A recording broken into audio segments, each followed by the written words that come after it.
This is your Chargers linebacker, Daiyan Henley, and you're tuning in with Chargers Unleashed.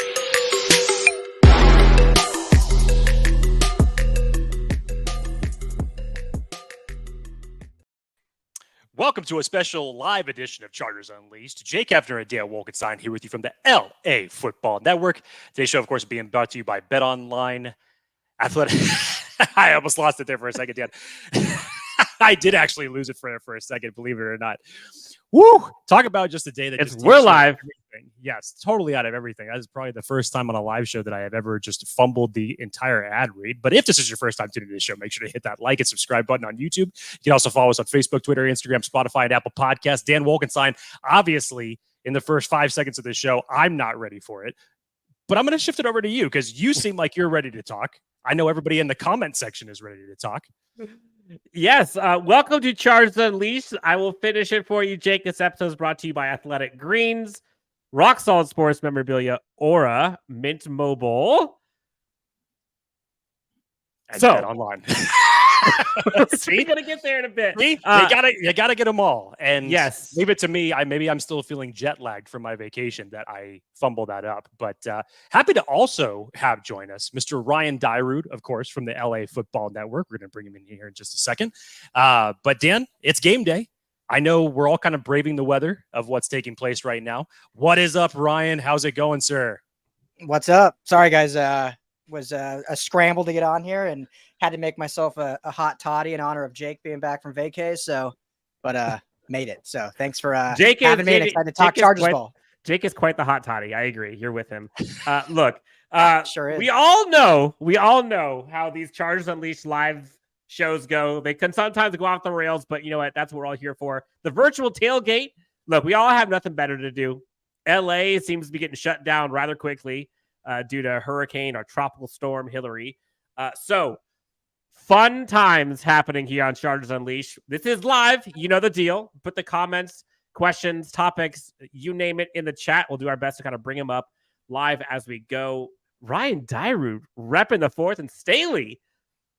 We got to talk about that here in a bit. If we're going to see it's time to bring it back. Yes. Before we go further, though, let's bring in some of the comments here. The Daz Boo asked a question about Josh Palmer, which we'll get to here in a second. We have Athir asking questions. Let's go preseason number 2. He's asking a question about the message. I didn't get it, so Athir, please give it again. Scott Childs is in here. URL Jordan is here. Alpha Man's in here. GTR Man, Bolt Maniac, Jeff Gray, Jorge Rodriguez, Bolted Ashaman, Richard Vargas. Shout out to all you guys. Man, I can't keep up with this. Big Buddha, it's Mother Bolton game day. Let's use that as the jump off point. Gentlemen, lots to discuss. We'll talk about joint practice day 1 and 2, but it's game day. Chargers are playing the Saints, at least as of 1:05 p.m. Pacific time they are. How are we feeling about this game? Well, each of you, biggest storyline going into this game is what? I think you could take this either one of two ways. Either things that we didn't get a chance to see week 1 of the preseason games, or things that we would like to continue seeing to develop in a good way. Obviously, the run game was the standout storyline of last week's game, with the Chargers having Joshua Kelly, Isaiah Spiller, and Elijah Dotson run the ball the way that they did. That was a great sight to see from obviously something that we know that Kellen Moore and this offense want to improve on. Things to also continue. I mean, I'm enjoying seeing Easton Stick throwing the ball. I never thought that sentence would actually come out of my mouth, but as good as he looked last week, I'm ready for that trend to continue. You'd hopefully like to see John Hightower play in this game, considering that he is kind of right on that cusp of the wide receiver 6 spot. And given the fact that he wasn't able to play last week, definitely want to see him in there. Expect to see a lot of JT Woods in this game, considering that Alohi Gilman is nursing his injury. I would not bet that Mark Webb is going to see the game today, not just because I don't think that he can play, but Staley probably will err on the side of caution, given the fact that he went out during the Saints joint practice earlier this week. So you're going to see a lot of him, probably a lot of Raheem Lane as well. Those are some of the ones that just jump off the top of the head to me. Yeah, I'll just I'll piggyback off one of them, because for me, the biggest group I'm watching is that safety room, just because of the depth after Derwin and Lowy's banged up. You mentioned Webb's banged up. So, I mean, they're running out of guys there. And obviously last week, that was like, if you look at any negatives from last week's game, which there wasn't many, it was kind of the safety depth play. We talked about it, Dan, after the game a bunch, and JT Woods, I thought, got better as the game went on, but obviously Mark Webb struggled. So that's my biggest thing, is just watching how that safety group plays, and then kind of watching the running backs in terms of, can they keep stacking up improvement? I mean, the running game, obviously 220 yards or whatever it was last week. And so we talked about, Dan, how, we covered the Rams here on this network, but Rams, especially without Aaron Donald, not a very good front seven. No Ernest Jones, no Aaron Donald last week. Not a very good and deep front seven. So can they do it again against probably a better competition? And obviously we're still in preseason, so they're not seeing the starters anyway, but it's still going to be improvement. So those are my two big things to see in those groups. Yes, and for what it's worth, Raiders lit up the Rams as well during preseason. So the Chargers aren't the only ones. One question. Jorge, first off, comes in here. It's August, bro. The theme, starting from May, I think, is when Jake started doing this. It's May, bro. And then it got to June, and that was when the draft was able to be behind us. And then it got to preseason, and now it's August, which means, like, we got football next month. Bolted Ashawn, which I think this is, I don't know if I'm misspelling that correct. Ashaman. Oh, Ashaman. There you go. Jake, I need to have you start reading the names, because I am bloody awful. Have you forgotten, especially when we get into draft season, how horrible I am at pronouncing names? That's true. Okay. It's like, all right. Just remember, Ryan, Dan, there is someone worse than you. And that's Ryan, you can butcher it for me. What's his name? Bolted Ashaman? Ashaman? That's what I would say. Yeah. All right. Can't wait to see Dotson go tonight. Bunch of comments in here talking about Dotson, talking about questioning if Dotson or Horvath makes the team. One of the guys to look for today is going to be Elijah Dotson. Can he pick up where he left off? Preseason game number 1. Gentlemen, the question then goes to you guys to start this thing off. Do we keep, asked Jeff Gray, do we keep Dotson over Horvath if he shows out the last 2 preseason games? Let's just change this. Instead of we, do the Chargers. Will the Chargers keep Dotson, comma, and if it's between him and Horvath, who do they take? I'll go. Want me to go first? Go ahead. Go ahead. No, it's all right. Go ahead. No, go ahead. Go ahead.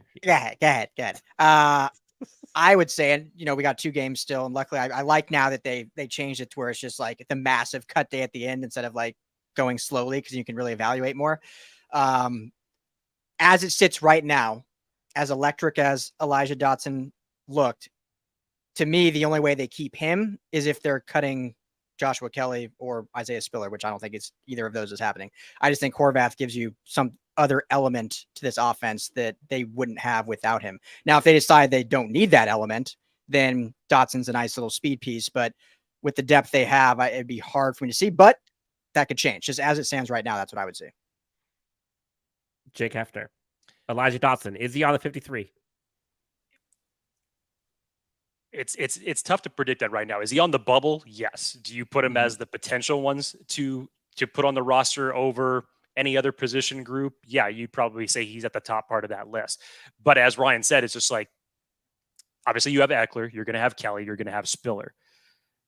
Obviously, Elijah Dotson did enough in the first preseason game that he took over the spot of Larry Roundtree. Yeah. Trying to pick between Horvath and Dotson, I don't know if that's the particular right way to go. I know that Horvath hasn't done a lot in terms of the preseason goes. I know what we saw from him early last year, and I would like to see him utilized more like that again in this offense. But I'm not so sure that it's going to come back at the fullback expense if they ultimately keep him on the 53-man roster. And it's going to be tough, because if Elijah Dotson continues doing what he's doing, it's going to be extremely risky to even think about putting him on the practice squad, to think if he's even going to escape that waiver period. Yeah. So I'm not so sure that the Chargers could find themselves between a rock and a hard place when it comes to the end of this preseason. Yeah, I think Chargers fans need to brace themselves, because if you look at the roster in totality, right, he would essentially be the 4th running back, and maybe he jumps up one of those other guys. Who knows? But what would you rather this team keep? A 4th running back, or possibly like the 6th receiver, or possibly like additional safety depth, maybe edge depth? Like as good as it would be to have Elijah Dotson in there, like think about realistically how many carries, how many plays you'd actually be in to impact the game, especially with the weapons on offense. Like you can go 10 deep before we even mention his name on the weapons on this team versus safety depth. We don't know what's going on with JT Woods. We don't know if he's going to be ready to go. We don't know Alohi Gilman. We don't know. There's a lot of questions there. Secondary, we don't know what's going to go on with JC Jackson. Interior defensive line, we don't know what's going to go on with Tito. Like, there's a bunch of question marks there. Running backs, to me, seems like the least questionable. So when you look at roster construction, that's why I just don't see it happening. Yeah, I mean, if Dotson or excuse me, if Kelly or Spiller was not on this team, this would be an easy decision to make. But like you said, Dan, are you going to sacrifice a sixth or a fifth position at other really big positions of need for a running back for? And trust me, I love what I saw from Elijah Dotson. That was a fantastic performance by him. I just don't know if you could sacrifice other positions where you really need key pieces of depth for an RB4. I just don't know. I agree. All right, guys, we are flooded with comments. So I'm going to do this. We're going to take a quick 45-second break while we talk about our friends over at Mint Mobile, where you can get $15 a month for wireless, unlimited cell phone coverage. While we're doing that, I'm going to blaze through all of these comments. Everybody can kind of see their comments in here, and then we'll start off with some of the topics on the other side of this as we talk all things Chargers training camp, preseason, number 2 as well. We'll be back in just a few minutes. If you've ever thought, why in the world is my wireless bill so damn high? Then let me tell you about our friends over at Mint Mobile who we're partnering with for today's video. Mint Mobile offers premium wireless for as low as $15 a month, and you don't have to sacrifice any coverage, speed, or data. They're built on the nation's largest 5G network, so they keep costs low by selling directly to you online. They cut out the retail stores and the salespeople. All Mint Mobile plans include unlimited nationwide talk and text, plus lightning-fast 5G and free mobile hotspot. So why should you have to pay for more than you have to access the same network? It only takes 15 minutes to switch, and you'll be paying as low as $15 a month for your phone plan. It really is that simple. So use the link in the description below. Try mintmobile.com/Chargers Unleashed to get started. Click the link in the description below or scan the QR code. All right, we're back. We just flew through some of these comments. Jake or Ryan, any of them that stood out to you that you'd like to pick up on for a discussion point? I saw one about Saints media talking about how they dominated Chargers. It's funny because I was on a Saints radio station back on, what was it, Friday? And they brought that up. It's like, oh, everything we're hearing from our media guys is that the Saints looked great. They obviously said it very respectfully, but they're like, what did you see? Like what from your angle? So, I think the Saints do look improved than they did last year. They're kind of a dark horse to make the playoffs in the NFC. I think mainly just because the NFC is so weak. But I definitely didn't see anything concerning, and you were there, I know, Dan, and anything concerning from the Chargers side. So I saw that comment. I thought that was funny because I actually heard that from like a radio station ask me that same question. Yes. Jake and we talked about it after the first day of the joint practice, and then it continued on to day 2. So I don't really think anything changed. We weren't going to try to sugarcoat things. Both teams looked good and looked bad at times, depending on what you're focusing on. I would say for the Chargers specifically, their rushing offense looked good. Their defense in totality looked very good. I think their interior rush, their edge rush, their defensive line in general was balling. I think you saw secondary JC Jackson looked pretty good. He dropped the easy interception. On offense, again, whether this is bad offense, good defense, probably more the latter. Saints defense held the Chargers offense in check for the most part. Other than Chargers pass protection looked great. Chargers rushing protection and run blocking looked fantastic, and the running game looked good. I'm not concerned about the offensive, in terms of passing plays. They'll all be fine.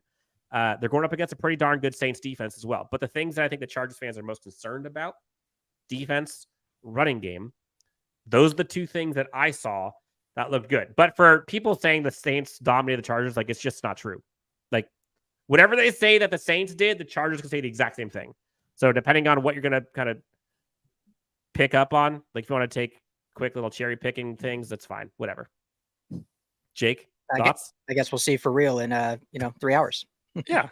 I mean, Dan's completely right on this. We didn't sugarcoat it at all. We didn't have any problems talking about where the Chargers lost out there in joint practice. I thought it was a competitive practice from what it sounded like. You follow some of the Saints beat, and then obviously from what's taking place with the Chargers insiders, it seemed like a fairly competitive, even flow of practice. Both teams are going to win in certain areas. Both teams are going to lose in certain areas. So yeah, this whole narrative, I didn't really get where that was coming from. Like, yeah, your wide receivers are going to beat some of our DBs sometimes. I get it. Ours are going to do the same thing to you. And so you evaluate it that way rather than kind of putting the blinders on. Yes, it's nice to see certain highlights, namely a Keenan Allen one-handed catch, but literally we had someone that came to us criticizing it because Keenan Allen was going up against their CB3 and the fact that it wasn't Marshawn Lattimore, that a diving one-handed catch isn't something to gleam about. So hell, I would argue a lot of passes then, if that's the case, aren't really that much to gleam about if they're not against your number one corner. So why are we making a big deal about it? I don't know. It was a great play nonetheless. That's all we were lauding on this show. So depending on what your perception is, again, my final takeaway, it was competitive on both sides. Both teams won in certain areas. And like you said, Ryan, we'll know more about it in the next 3 hours. Yes, I do want to kind of, I don't want to say put to bed, but there's like a flood of comments and conversation about kind of the Isaiah Spiller, Joshua Kelly versus Elijah Dotson conversation and which one to keep. First off, Elijah Dotson has played very little. And yes, he's splashed, but it's very easy to have a flash in the pan play. Like if you can do it consistently, then you're talking. Number two, Isaiah Spiller was the best running back in that game last week, in my opinion. Like go back and look at what Isaiah Spiller had to do with what he was given versus what Elijah Dotson had to do with. Elijah Dotson had holes the size of like the Titanic. Like all he had to do was go left and run fast, and he was good. And now, Isaiah Spiller just had a hold, which negated a 70-yard touchdown. and honestly, that was breaking regardless, if we're being honest. So yeah, look, Elijah Dotson is exciting, but as much as Elijah Dotson is exciting to me, Isaiah Spiller fits this run style perfectly. And I think you started to see glimpses of that last week. So let's just wait and see before we start getting on the, Kelly or Spiller and everybody should be gone. Brad asks, is our offensive line elite now? Jake, one word, yes or no? No, but that doesn't mean that I'm trying to poo-poo it. Okay, let's remember, this is a new combination of 5 guys, 2 different players in 2 different spots in Jamari Sawyer and Zion Johnson, moving them in different spots. Obviously, for what they were able to do in limited snaps last week, obviously the offensive line did well. 216 yards that they were able to plow the line for rushing last week. It was a great sight to see, especially when you're talking about the implementations of what Kellen Moore wanted for this offense. Now, I would want to see some improvement from Jamari Sawyer. While he wasn't terrible in terms of the overall offensive lineman, he probably had one of the worst overall grades in terms of run blocking and pass blocking last week. So I definitely want to see some improvement from him. Mm-hmm. Does it have the potential to be one of the better offensive lines in the league? 100%. Again, I have said in terms of when you put Zion Johnson in between Rashawn Slater and a guy like Corey Linsley, that is going to improve his play. When you have Jamari Sawyer with Corey Linsley to his left and Trey Pipkins to his right, as big of a body as he is, that's going to generate some good things for your run blocking, your pass blocking. Remember, this is still a different 5 combination than it was last year. It always takes time for offensive linemen to gel together as a unit. So is it going to look better? Yes, I have the expectation it's going to look a lot better. Is it going to be elite? Let's pump the brakes on that. For folks in the comments, give us your topics, questions, thoughts, and we'll go ahead and put them up as well. It's virtual tailgate season, so let us know what you're drinking in the comments. Jake, you got a drink of choice? Ryan's got hot toddy. Jake? Oh, I'm sorry, you're asking me. Jake, I thought you were still thinking about do you have a drink of choice? He looked frozen. It's always bourbon, my friend. It's always bourbon. Good. Question comes in from Robert S. Can you see Quentin Johnston winning the wide receiver spot between him and Palmer later on down the line this season? Ryan, what say you? Yeah, you could see it. I wouldn't be concerned either way if you want to call them wide receiver 3 or wide receiver 4. Like they're both going to get plenty of reps and they're both going to get plenty of shine in this offense. So Yeah, if you want to look at a depth chart and see the 3 next to his name instead of the 4, I could see it, but I don't think it matters either way. They're both going to, I think, be very involved. They both do different things very well. But yeah, I could definitely see him officially getting that title if we're worried about that. Jake has said many times, it literally does not matter in a Kellen Moore offense. It's going to get spread around. Just listen to what he said. Just listen to what he said when he was asked that question about the wide receiver 3 position. He says, we have 4 starting caliber wide receivers. So who cares? Honestly, who cares? They're going to be featured, every single one of them, a lot in this offense. They should just put like in the depth chart, like 1A, 1B, 1C, 1D. Here's a better question then that we just to like answer the question fairly. Who finishes the year with better stats, Quentin Johnston or Joshua Palmer?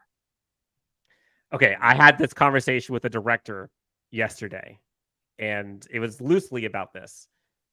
That is so hard.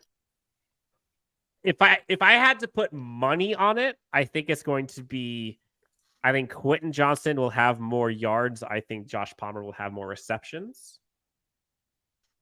All right, touchdowns, I think, go to Quentin Johnston as well.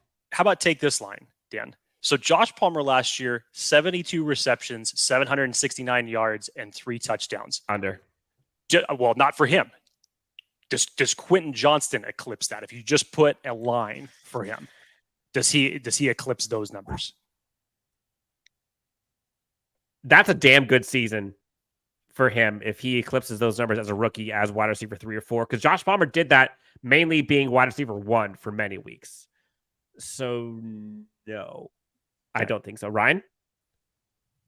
It's close. It's close. I think Palmer eclipsed that personally. I think Palmer has a phenomenal year this year, but I love Josh Palmer. So I love his route running. I love everything. So I think we'll see him used differently than we've seen in his first 2 years of his career.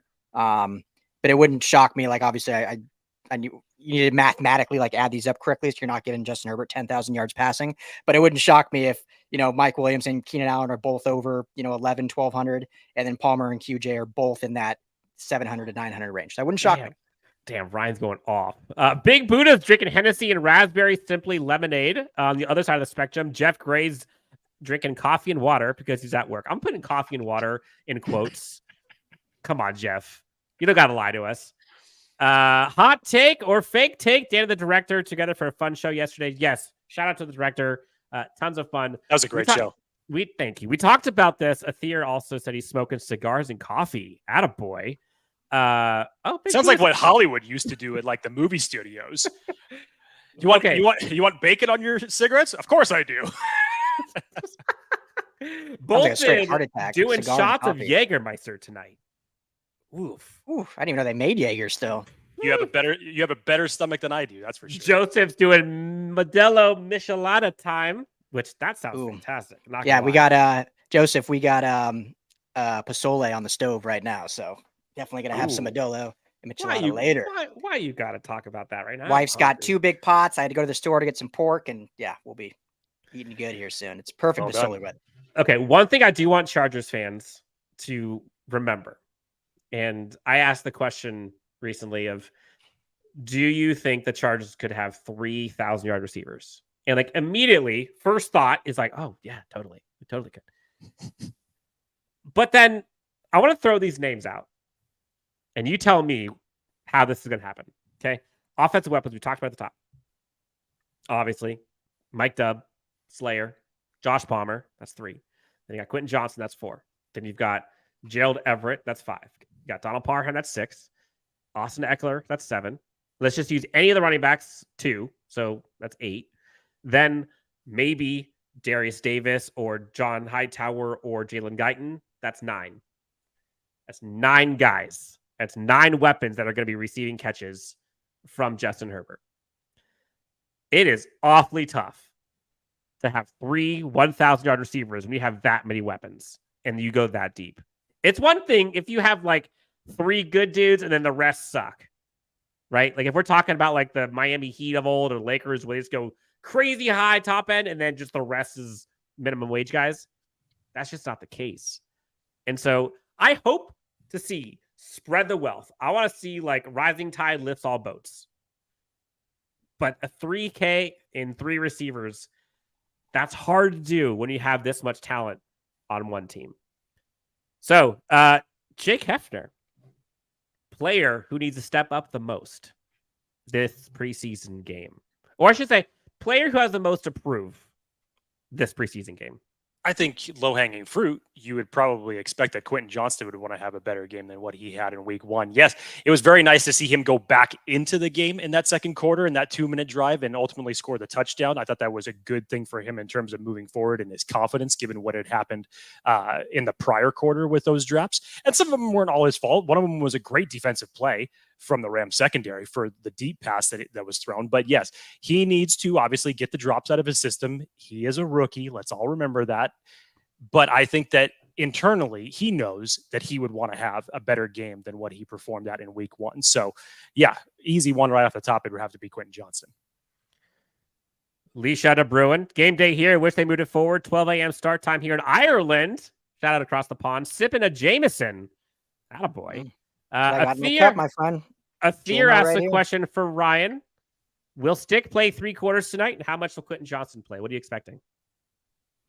Good question. I mean, I have no sources on this, but my opinion, I can't see Stick playing that much. I think he proved enough last week. He's been on the team for whatever it's been, 4 years now. I think Duggan's the one that has more to prove if he can battle for that QB2 spot, or if he's going to be a practice squad guy, or if they're going to carry 3 QBs again, which I know Chargers fans will be ecstatic to hear that 3 QBs on the roster again on game day.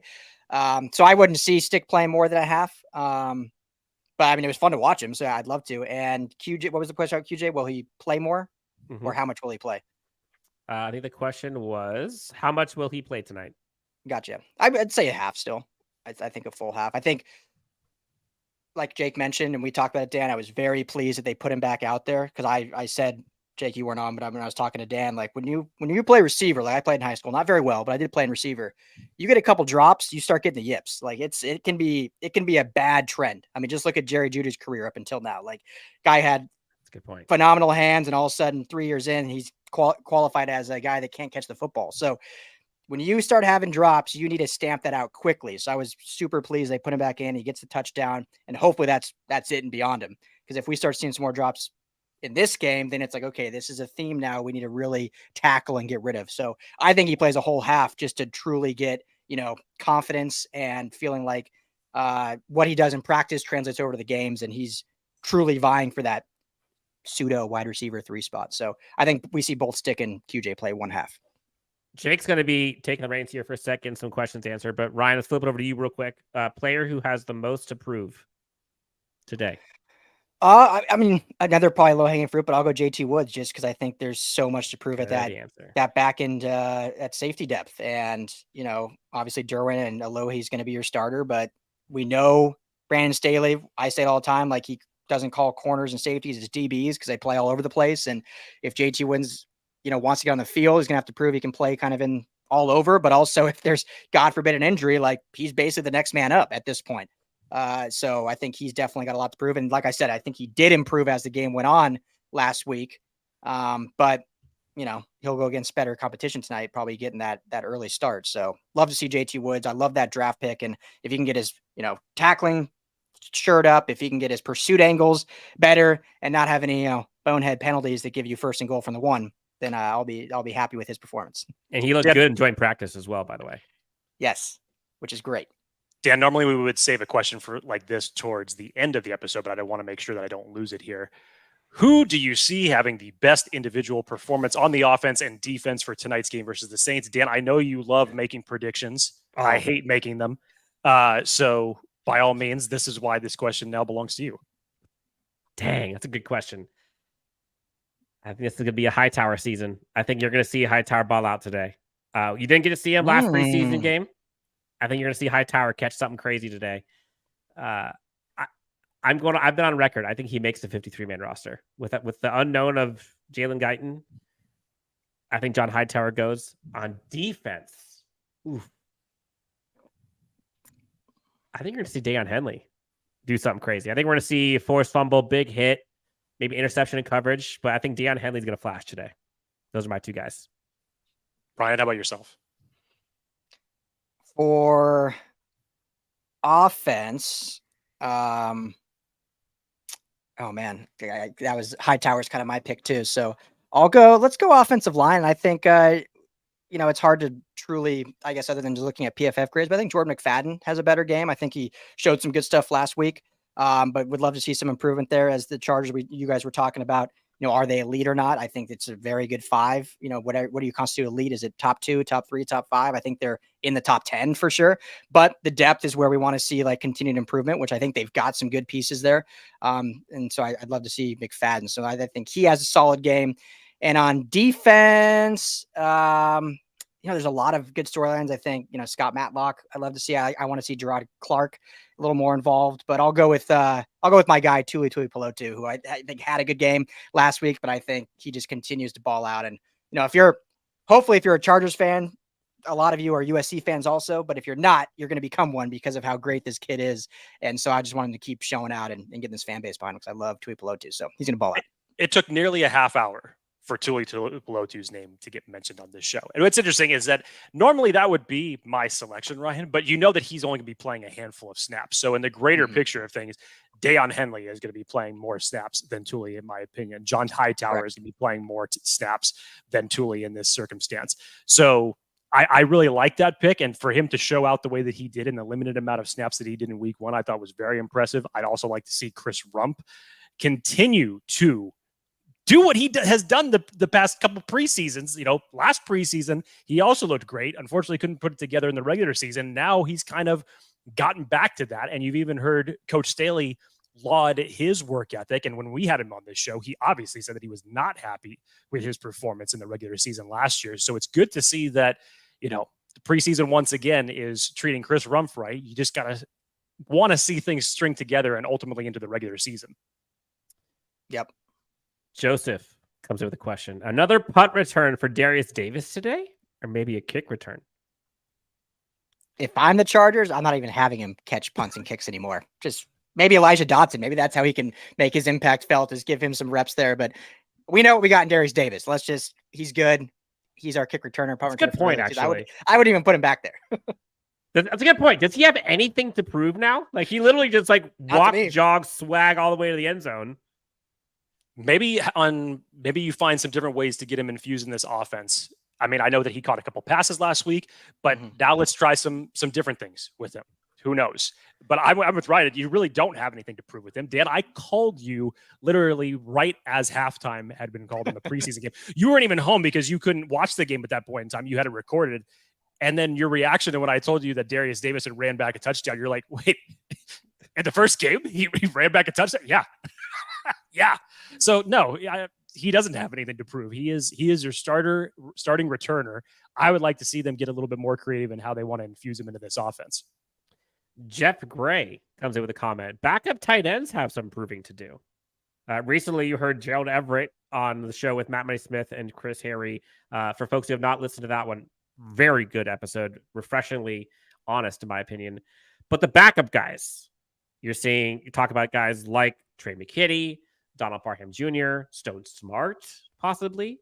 They do have some proving to do. I would agree with that. I think the one who's probably on the hot seat the most, you guys tell me if you agree or disagree, but I think Trey McKitty's seat is hot right now. 100%.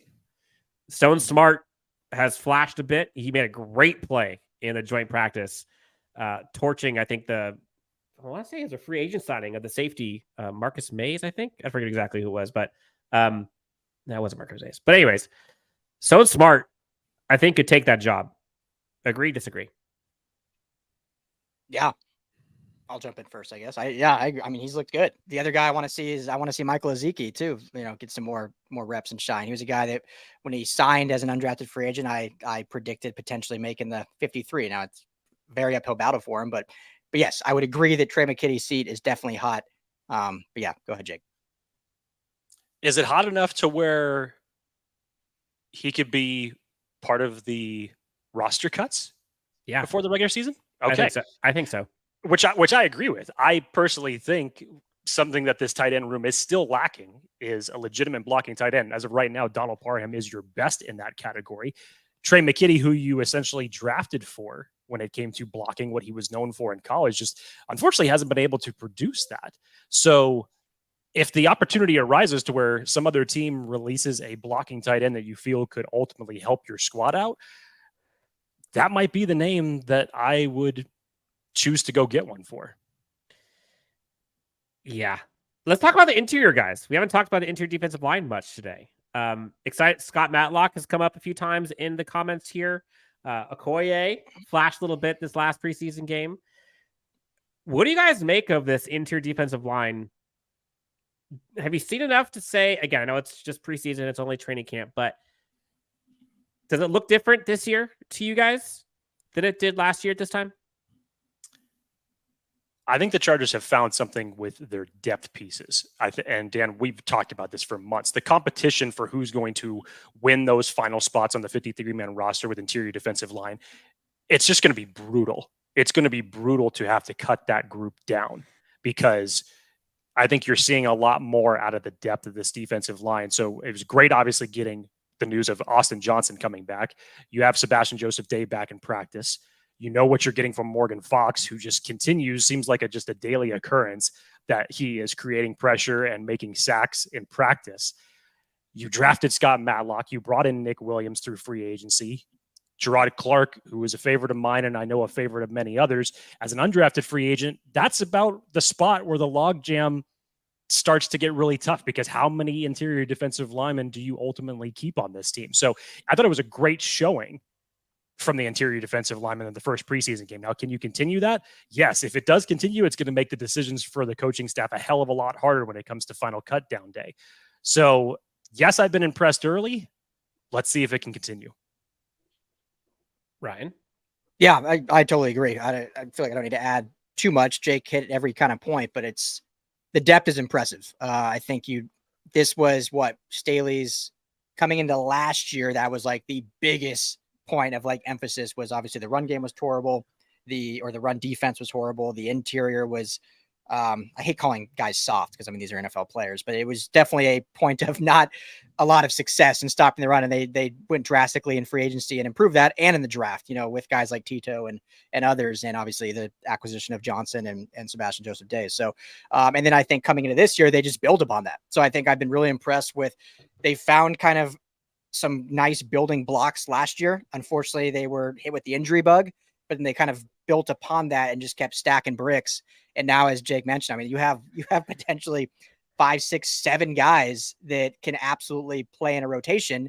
And at the end of the day, how many guys are you going to keep? And from nose tackle to an interior kind of 3-tech to 5-tech position, like how many guys do you keep? And this is where it goes back to the very beginning of our conversation. Like you look at a guy like Elijah Dotson, like you want to keep him and not keep your 6th defensive interior guy when we saw what the injuries stacked up and the rotation that you need for the defense that Staley calls.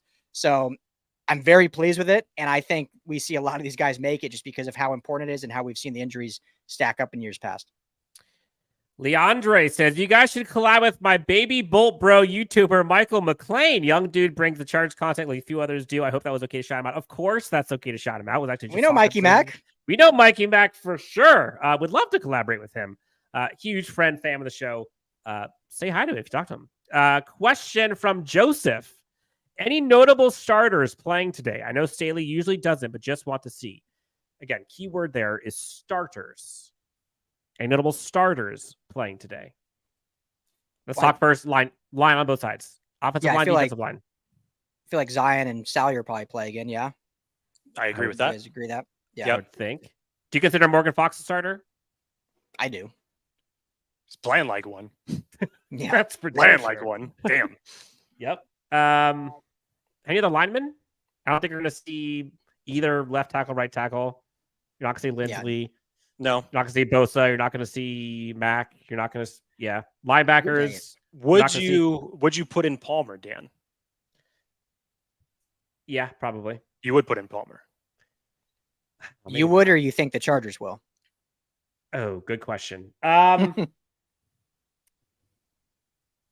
No, actually, no. I take it back. I wouldn't. I don't think Palmer really has anything to prove. I think we know what we got in Palmer as a stud. So, no, I wouldn't. Yeah. Secondary, I think the only one probably I guess you want to consider Jazir Taylor a starter, but I don't know what fringe starter. How about Kenneth Murray? No, he's not playing. He didn't play week 1 either. Neither did Eric Kendricks. And the only reason, and I like this question because I know some teams have been kind of taking this what the third preseason game used to be when we had 4. And they would say like, okay, this is the game that we want to get our starters some of the most practice snaps before the final preseason game to evaluate all of the, depth pieces before we jump into the regular season. So I actually like this question because I think this is something that a lot of people forget. So there might be a better chance that you get them to play this week as opposed to next week, if anything happens. But I'm still with you, Dan. Joshua Palmer doesn't have anything to prove. I wouldn't put him out there. Yeah. I had this, it's funny. I had this conversation yesterday when watching the Rams game. And, it's funny because Sean McVay is kind of the one that started this trend of not playing any starters. And then a lot of the league adapted it. And now you're seeing the league kind of revert back to, like you mentioned, Dan, or you mentioned Jake, like at least one game seeing the starters. And I think the key for me, and everyone can have their own opinion, but for me, I only want to see starters when there's a lack of continuity in a unit and guys just need reps together. So for instance, like if your offensive line has never played together, like the Rams, like you should play a bulk of your starters to at least get that flow together in a few snaps. But a single receiver, like don't need to see it. Don't need to see Josh Palmer. Like his continuity is not going to matter. He already has the chemistry with Justin Herbert. If he knows the offense, great. But it's more of like those continuity positions, the guys you play alongside with, because so much in this game, continuity and consistency matter. And I mean, we saw that last year, right? When Derwin James went out, all of a sudden the secondary got better because it's like they realized they couldn't just rely on the star power of Derwin James. They had to play as a unit.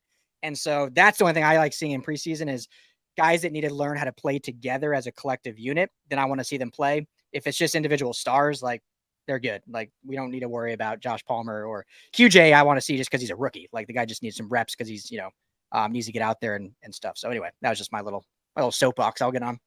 We are live on Charges Unleashed. In the comments, give us your questions, thoughts, topics you'd like us to cover. We're going to talk about our friends over at Aura, partners of the show.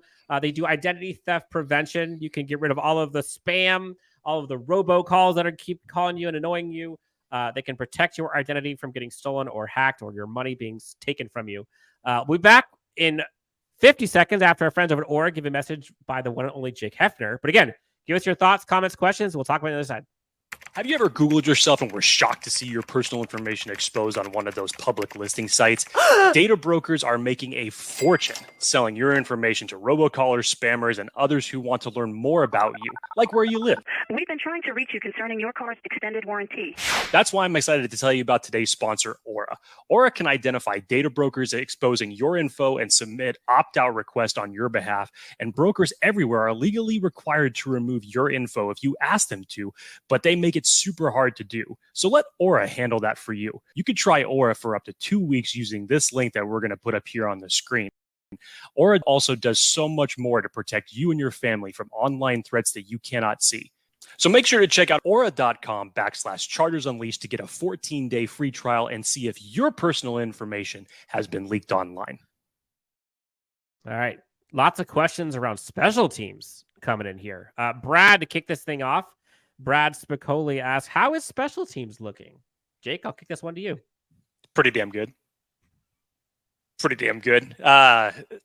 You go back and you listen to Ryan Ficken's press conference at the podium just a couple weeks ago. What he has done just in individual drills that you see practice starting off with, I think he has completely just changed the culture around that unit. And you could see how much it improved last year and his message that he is basically sending to all of the key players about what this year means. Last year was last year, but how do we take what the best parts were of last year and how do we build upon that? And you can obviously see that with the emphasis of how important special teams is for the Chargers, with them going out and drafting a guy like Darius Davis and them knowing how much they need a weapon on special teams to win that third facet of the game. So I still think from what Ryan Fitkin has been doing, you've seen it in practice with the emphasis on the individual drills, with the team drills. It's looking better and better every time we see it. I'm just floored for what Ryan Fitkin has been able to do in such a short period of time. Ryan, you gave the thumbs up. Do you agree? Oh, yeah. I mean, when was the last time we've had zero concerns about the special teams? I mean, we don't even need to talk about it. It's just like, they're good. You got 9-inch Dicker out there, season a day, and, just all this juice from the back end. You got Horvath out there. So, yeah. I mean, the special teams is great. So, I saw a comment out there about Dustin Hopkins, but yeah, this is Dicker's team. So we'll just leave it at that. Yeah, assuming they let Hopkins go and Dicker is our kicker, who is the backup if Dicker gets hurt? Would it be J.K. Scott? Didn't they have, I thought at one point, didn't they have that question and show that J.K. Scott was essentially the emergency kicker in a situation like that? I don't remember. Because I thought it was right. I thought it was at the time when Hopkins had gotten hurt last year and they were posing that question, but then he came out and he still made those field goals even when he got hurt. I think that's when they were posing it. So yeah, in this circumstance, it probably would be J.K. Scott. Steve Doyle asked, do you think other teams will pick up our players on practice because of our depth at the roster? Sure. I'll answer this one. Yeah, I think there's probably a handful of guys that other teams could be eyeing. Look at the depth of the interior defensive line. Number one, I would say secondary. Number two, and then probably Elijah Dotson and wide receiver. Staley's been on record saying multiple times this is the deepest wide receiver group that he's had since being on the team, and I would agree with that. How did you pronounce this name, Jake? Was it Lisha? I think it was something different than I thought, but I wouldn't have pronounced it that way. But now that you say that, now I recognize. I said it, but I said Laus de. I think it was Laus de. Oh, maybe that's what it was. Laus de Bruin. That's maybe what it is. Daiyan should get more snaps with Neiman being injured. I think you will see a lot of Daiyan Henley today, and you'll see him both on special teams and on defense. And he's looked very good on special teams, by the way. Kyle comes in and says, New Orleans seems like they will do a drive or two of almost all starters. I remember Phillip Rivers would do a drive, score a touchdown in 2 minutes, and then leave. That sounds nice. Robert asks, what are the chances the Chargers have a better record in season than anticipated? Well, it depends on which ranking you're reading. Is it Adam Ranks? Like is it Super Bowl? Yeah, is it Adam Ranks? Record prediction for the Chargers? What was that, by the way? I think the same. No, I thought it was. Some people have had the Chargers at a worse record, like 7-9, like 10-7. I've read one where it's 7-9. So I'm not sure how we're all of a sudden going to be regressing that much. 7-10. But yeah, it depends on what record prediction you're reading. So in terms of the overarching media of the NFL, I think they just want to see the Chargers win a playoff game. Dan and I had this conversation a couple weeks ago. I think it needs to be more than that, where you need to win more than just one playoff game, because literally you had it right here in your fingertips and you allowed the debacle that happened with the Jacksonville playoff game. So to me, you got to go further than just winning a playoff game. Capil says, any chance you guys turn into storm chasers? Not going to lie. When I first saw this, I read stormtroopers in my head and I was like, I don't get the reference. And then I was like, oh, storm chasers. I was honestly, up until about an hour ago, Jake could attest to this, I wasn't sure if I was going or not to the game. And then I was like, you know what? I've got kids. I've got a family. I've got mothers and mothers-in-laws who are going to freak out if I leave the house. So I'm going to stay home, not chasing storms today. Anyone who's going to the game, please be careful, be safe. We'll see. I don't know how bad this is actually going to get, but you never know. There's some crazy drivers there in LA. Brad says Davis is going to be a problem for this league. I agree. I think you are just scratching the surface with how much this kid is going to impact this team. We know what he's going to do on special teams. Inject that speed into the offense along with Quentin Johnston, along with Jalen Geithner Hightower. Like, whew, not bad. Eddie says no hurricane will stop our bolts. Kyle, question. I think we need to pick up a safety as soon as we can. Can I just add on that real quick? I know it's beating a dead horse, but just seeing what the Rams paid John Johnson, it's like, oh, stop man. it. Oh, man. Too soon.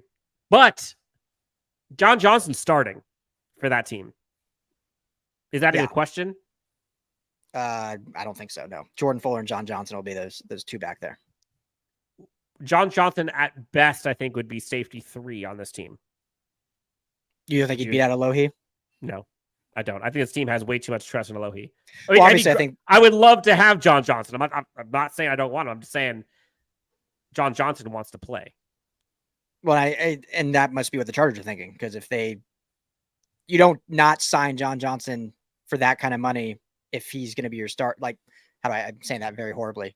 If they view him as a backup, then that's why they didn't sign him. So yes, you're probably correct in that. I think he could potentially beat out Alohi, but obviously it doesn't matter now. He's a Ram. So, Jake, my intuition was strong. It is Lee Shaw. I remember this because I got butchered all the time when I messed up his name last time. Leandre, give it love, and I love you guys. Next question. If Derek Carr does play today, I would love to see Chris Rumph and Tuli each record a sack. That'd be nice. That'd be nice. Bruh, says Brad. Sacks for everybody on the defensive line. Athir predicts 14-3 Chargers. Stay ready, says Go Bolts. Original one. Be safe, Bolt fam. Any questions on here that you guys want to get to? Or any topics that we've yet to cover so far today? Keys to the game? Have we talked about that yet? What are the things you're looking for? I haven't talked about keys to the game, but I know some of the things we obviously where we led the show off with, things that we would like to see continue. You'd like to see the continuation of the Chargers offensive line and that run blocking that we saw in week 1. You obviously are excited to see a little bit of a redemption game for Quentin Johnston. Obviously, John Hightower finally being able to play in a preseason game. JT Woods is going to be a spotlight, as Ryan talked about, in terms of getting a lot of snaps just because of the nursing injuries to Alohi Gilman and Mark Webb. So he's going to see a lot of playing time. Outside of that, you'd probably just pick individual players that you would want to see. Yeah, you'd like to see ultimately a similar score to what the Chargers got last week against the Rams. I wouldn't go that far, because I would consider New Orleans to be a little bit better of a team. This would be a little bit better of a test for them to go against, especially if Derek Carr ends up starting. So if it does go that way, I think it's a great test for this defense, considering that you probably won't be seeing a lot of the starters playing. Ryan, what say you? Yeah, I think one player I'm excited to see is Keelan Doss. I've always liked Keelan Doss. I know he's kind of bounced around, been practice squad guy, but had a nice 28-yard catch last week that I think was real nice from, was it from Duggan or Stick? I can't remember now, but Stick. Yeah, Stick. Yeah. So, seeing him out there more, I think will be fun. I mentioned Michael Ezike. I'd love to see him if he's able to get more involved. They have a lot of players at tight end. I don't know if they have like good depth necessarily, or they have decent depth, but I just mean like if 1 through 6 or whatever is considered good or not. But I'd love to see Ezike out there more. And then just defensively, just continuing kind of what we've seen towards the end of last season into this first preseason game, where I think we've seen a lot of improvement, guys flying to the football. Dan, you've mentioned Dan Henley a lot. Love to see him out there more, and just see what these guys can really do in terms of, stopping the run, solidifying the pass. And if they're able to continue, stacking on that, I think that'll be good. So, but Keelan Doss, probably who I'm most looking forward to. A lot of questions have come in about Landon Collins, by the way. Do you guys see any chance of the Chargers going after him? I mean, generally speaking, pretty darn good tackler, pretty darn good in providing pressure, at least according to PFF. Run defense, I would say above average. Seems like he would be more of a Derwin type of safety depth than it would be a Lohi type. But thoughts on Landon Collins? Dan, I will say the same argument that I said against the John Johnston piece, because when we all heard months ago, what it feels like now, when the Chargers were interested potentially in John Johnston to sign, and then it was crickets, and then OTAs came, minicamp came, training camp started. And at that point in time, if they were truly interested in John Johnston, they would have signed him.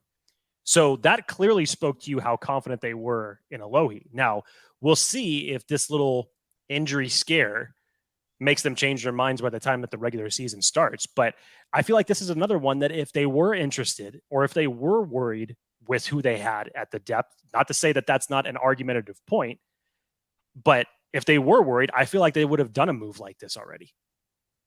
Ryan, do you see them doing it? Yeah. Not necessarily Landon Collins, but generally, anything bringing a safety guy. I could see them potentially bringing a safety, maybe depth or a young name that they see some potentials. I don't see Landon Collins. It's wild to even think Landon Collins was a, first team All-Pro, 3-time Pro Bowler, and is only 29 years old, and the guy can't get on a roster. So that's wild. But yeah, as to Jake's point, and what you guys alluded to nicely about John Johnston is, if they don't see these guys as being the starter next to Derwin, then you're going to go after maybe a no-name guy that might be able to kind of carve a rollout in depth, but Landon Collins probably isn't going to be that guy. Yeah, I actually brought up another name maybe a week ago or so, but Dron Harmon is a pretty darn good tackler, good run defender. That could be a safety I can see the Chargers going after. But I think if they do go after a safety, it will probably end up being after this game. I don't think they'd wait until after number 3. This isn't a safety, but are you guys surprised they haven't brought back Bryce Callahan? I can't believe that guy's still out there. I can't believe he's still out there. I can believe they haven't brought him back just because like they have a pretty good depth, especially with J.C. Jackson back. But may not be it out there blows for my long. mind. It blows my mind. But didn't he just go to? He visited the Dolphins. I didn't hear anything about the potential of them signing him, but yeah, he has history with Vic. So yep. Question from Kyle. Got a couple good questions here. Who will be the little known name that breaks out today? I didn't even know Dotson existed until last week. This is a good question. Yeah. Keelan Dotson's a good name. I said Hightower. Yeah. But I think those two names are both kind of known now. I'll just go because I've said it 3 times, I think, today. I'll go Michael Ezike. I think he actually gets some grabs and gets known. The little known name that will break out today. You know, I'll still go with my heart in this. One of my favorite undrafted free agents, like I've already said his name on this show, Gerard Clark. Almost got that sack last week. It was a great penetration through a double team that he created that pressure. Yeah, I'd like to see a standout performance from him today. That'd be nice. Don't look now, but I'm gonna call my shot again with Taiwan Mullen. I think you're gonna see something. I was banging the drum for him. He'll see a lot of snaps today, that's for sure. Yep. I like that. Question came in. I gotta find it. Where'd it go? Can you guys talk about midlife crisis? Can you guys talk about the extreme depth at wide receiver with Hightower and Pokey Wilson and Davis and Guyton and so on, all behind our big three? Do some of these guys get signed somewhere else? We did talk about this earlier on in the show, but in short, they go deep. In short, they will get signed off the practice squad or off the practice squad if the Chargers end up putting some of them on it. Like we said, Jake, you've talked about this. Once it comes time to 53-man roster cuts, regardless, there is not a single scenario in which every single Chargers fan is not pissed off about something. And us included, because there will be good players who will not make this team. Brace yourself. And it's going to suck. But that points to how good the depth of this team is. But 100%, one of those wide receivers can be one of them. Here's a fun question that puts you guys on the spot. Who is a name that would be a surprising cut that you could see potentially happening? That would piss you off. Who's the Austin Prohl of 2023? That was my guy 2 years ago. Ooh. Okay, so I said Trey McKitty. I'm not sure that would piss me off, but I think that could be a surprise name. I mean, if Elijah Dotson obviously continues to ball out, that would be a hard pill to swallow. Gerard Clark for me, and I'm not trying to pound the table for Gerard Clark, but I think that a guy with those type of measurables and what he was known for in college, just to add in a little bit of depth behind a defensive line that really is pushing an emphasis towards and need be to stopping the run, I think that he would be a nice piece towards the back end of that position group. God, even when you talk about the edge, even when you go past 1, 2, 3, 4, you could see some guys that have been starting to make some waves there as well. That might be a hard one to cut if they continue to perform over these next 2 weeks. That's tough. Cam Smith is another one, Dan, that we didn't even talk about, who was actually one of the more impressive secondary players last week. I really liked what I saw from him in the first preseason game for the limited number of snaps that he got. It's tough. Cam Brown? Cam Brown. Or I'm sorry, Cam Brown. I said Cam Smith. Excuse me. That was my guy. I was going to say Cam Brown would be one that I really like what I've seen, but it's just they're deep. So essentially anybody from that wide receiver, defensive back, or interior defensive line group, those are pick any one of them towards the bottom of that part of the depth chart, and that might make you upset. A question came in earlier asking what the depth at running back is going to be. Who are the 3 that are going to make it? Do any of us think it's not going to be Kelly, Spiller, and Ekeler? No. If it was 3. If it was 3, those have to be the 3. Okay. Eddie, we're wrapping up here. We're probably on our last 5 or 10 minutes here. Eddie, again, if you guys have any questions, last minute, we'll try to go rapid fire as we close out the show. And shout out to the Chargers fans. You guys showed up. It's almost as if there's a hurricane or tropical storm that's keeping everybody at home and we can't do anything but just sit here and virtually tailgate together. Fantastic. Ryan Dyrud repping the 4th and Staley t-shirt, by the way. Get those at the LAFB merchandise, the store. We'll probably have the link in the description here after the show, which we're going to have some other merchandise coming up pretty soon about one Kellen Moore. That's going to look sick. Can't wait to see that one. Bold prediction. Question mark, exclamation point. LEEP Chargers versus Cowboys for Super Bowl, and Kellen Moore takes down his old team. That'd be fun. Cowboys aren't making the Super Bowl. I was going to say that's bold enough inserting the Cowboys into a Super Bowl prediction. Okay, Steve Chargers Smith. into Leo asks, how many cut players will the Rams pick up? Ryan?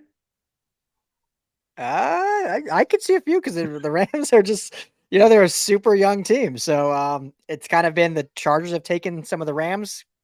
I don't want to call them leftovers, but like past Rams players. And so maybe this is the year that reverses. The Rams go some past Chargers players. Jorge Rodriguez says, does the shirt read something like more, please? Oh, Jorge. It's better than that. I promise. I think it's better than that. Leandre says, losing, parenthesis, Hightower would suck because Guyton is a favorite for some reason. He reminds me of Brian Still, SMH. Guys, are you concerned about Guyton not being on this team? Not necessarily for Guyton, but for the team. Does his absence at this point impact the team? Does it impact the team? If the Chargers didn't have Quentin Johnston or a Darius Davis because of the speed aspect that Jalen Guyton has, then yeah, you might be able to say that that's correct. But impacting this team the way it's looked right now, no. And a guy like John Hightower has reaped the benefits of him not being in camp with how he has performed this far. Best ability is availability. And yeah, I think a lot of us are kind of shocked that Jalen Guyton is still not off the PUP list. So we'll see what that ultimately looks like when he's ready to come back. I'm not sure if the Chargers ultimately end up keeping him over these next 2 weeks, considering who's been performing at the wide receiver spot for them this camp. Because literally, Dan, we've said this. How many times have we watched the training camp where not your first wide receiver, not your second wide receiver, not your third wide receiver, not your fourth wide receiver, but 5 guys at that wide receiver position, hell, even questionably 6, have all been making plays in training camp. Like that's just too hard not to overlook. I don't disagree with you.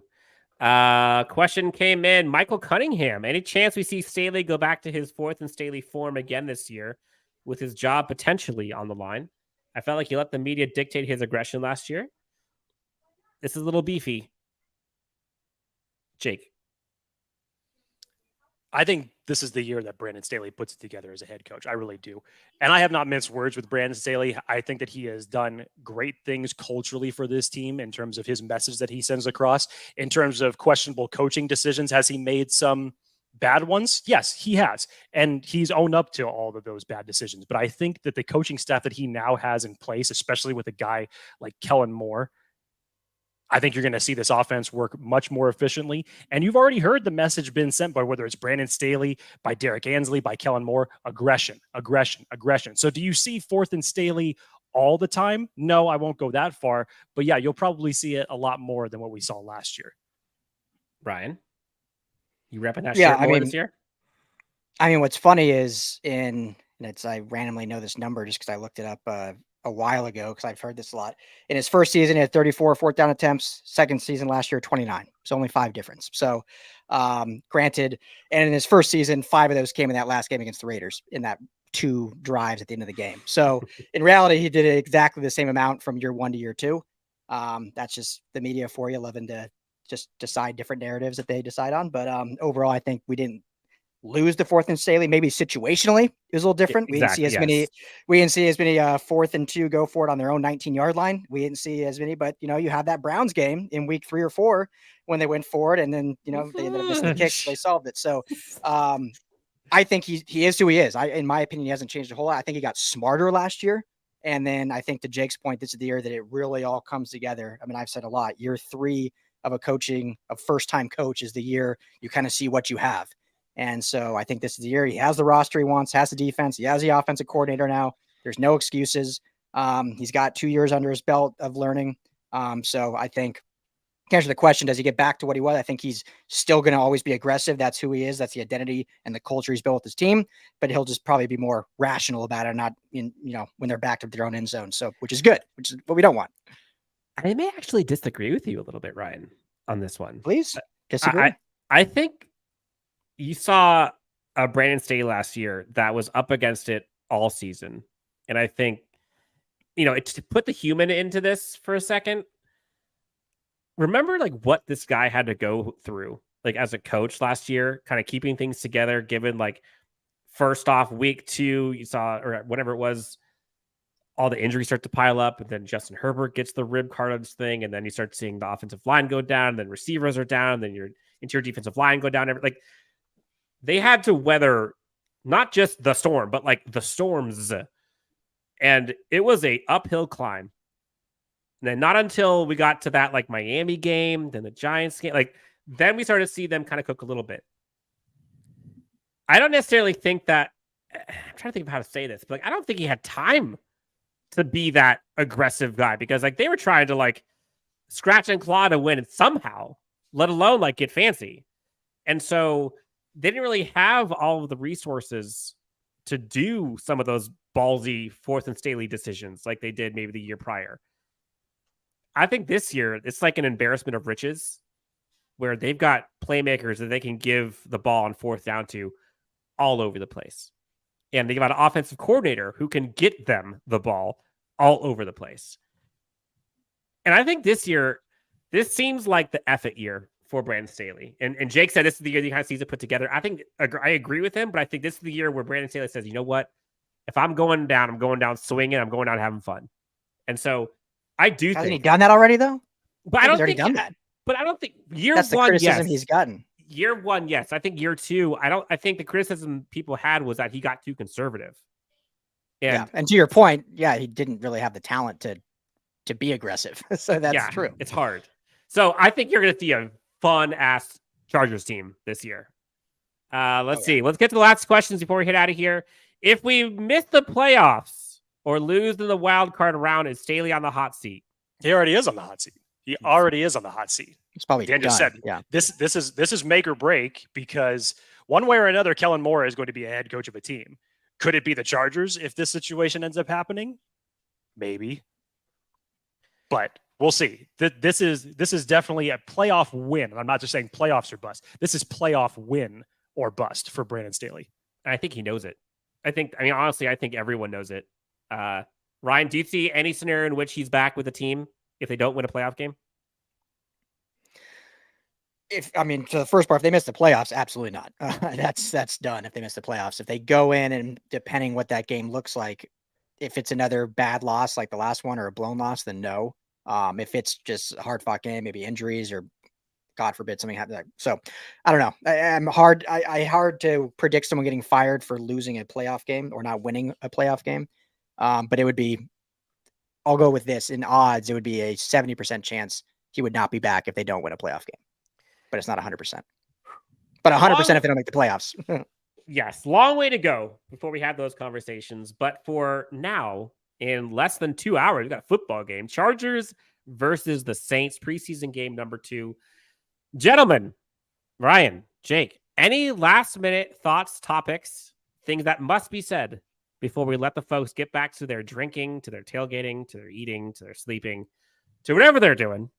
Anything else? We want to talk about the great friends before we head out? No. Last thing I'll say, I'm kind of excited to see if Max Duggan, how he's improved. If we see more TCU Max Duggan or more try to be, in the pocket Max Duggan. So, excited to see kind of what he can do. And I think Easton Stick's obviously QB2, but just for fun's sake, let's see what the old Maxwell winner can do. Mr. Jake Hefner.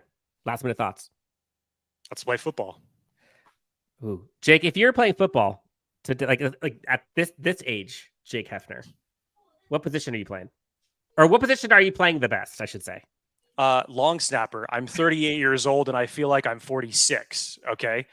Even though the best thing that's probably happening to me as a long snapper is I'm getting canned by the defender trying to leap over me. So yes, put me in the least most physical thing that you could possibly think about there. Hell, I'll take a water boy job at this gig. Ryan, I know you used to be a receiver. What are you doing now? I mean, I was going to say water boy, but then Jake had to say that at the end of his soliloquy. So, yeah, I mean, if it's, are you saying like what would be my dream spot or like what I could actually physically do right now? The one that you would be best at right now. Like the guy that stretches everyone out, like rubs their thighs. I'd be the thigh rubber. You'd be the physical therapist. Yeah. Bring it but back. I'm not even smart enough to be a physical therapist therapist. But, yeah, exactly. I'll stroke the ego of 9-inch Dicker. So, God. Okay. I'm gonna go QB3. That's my job. I can rock that. Clipboard God for sure. Clipboard. Yes. All right. Look, this has been fun. We had a ton of folks in the comments. Appreciate all of you guys, gals, children of all ages. Do us a favor, please hit the like, subscribe on YouTube. Also, go check out all that we're doing at LAFB. Again, Rams, Trojans, Bruins, and Chargers, all covered. LAFB. For Ryan Dyru, Jake Hefner, Dan Wolkenstein, LAFB, and Chargers Unleashed. This has been fun. Enjoy the game. I'll talk to you guys next on Chargers.